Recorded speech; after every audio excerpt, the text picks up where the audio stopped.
आता आपण वळूयात युद्धाच्या परिणामाच्या बातमीकडे. मध्य पूर्व आशियात सुरू असलेल्या युद्धाचा सर्वाधिक फटका भारताच्या तेल पुरवठ्याला बसण्याची शक्यता आहे.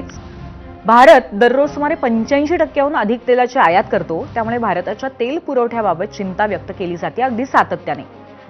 हॉर्मुझची समुद्रधुनी इराणनं बंद केल्याची माहिती समोर आलेली आहे. जगातील 20% तेलाचा व्यापार हॉर्मुझच्या समुद्रधुनीतनं होतोय.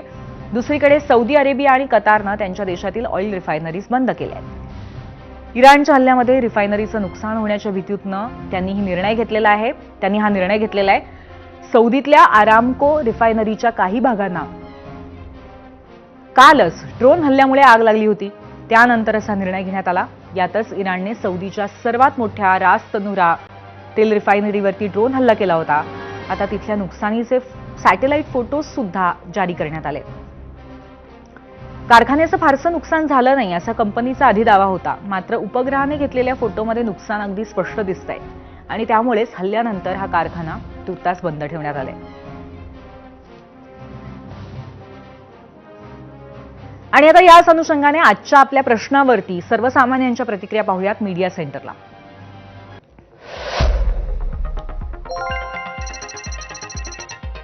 एक्सवरनं प्रतिक्रिया आहे मयूर बाकलीवाल यांची. युद्धाचा परिणाम फक्त त्या 2 देशांवर नाही तर संपूर्ण जगावर होतो. तेलाचे दर, आयात निर्यात, शेअर बाजार यावर परिणाम होऊन महागाई वाढू शकते. त्यामुळे युद्ध टाळून तोडगा काढणंच योग्य आहे. पुढची एक्सवरनं प्रतिक्रिया अमित जाधव यांची आहे. इराणसोबतचं अमेरिकेनं युद्ध थांबवलं पाहिजे. जगात महागाईचा भडका उडाला तर भारतात महागाईचा विस्फोट होईल.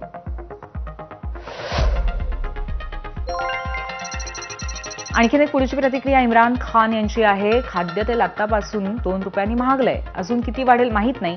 लवकर दोन्ही देश शांत व्हायला हवे.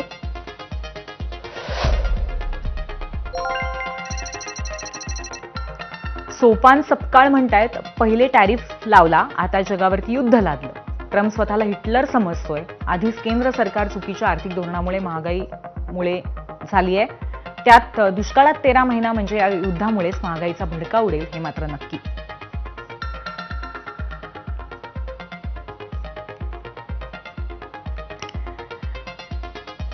आणि एकंदरीत जर आपण जनमताचा कौल आता या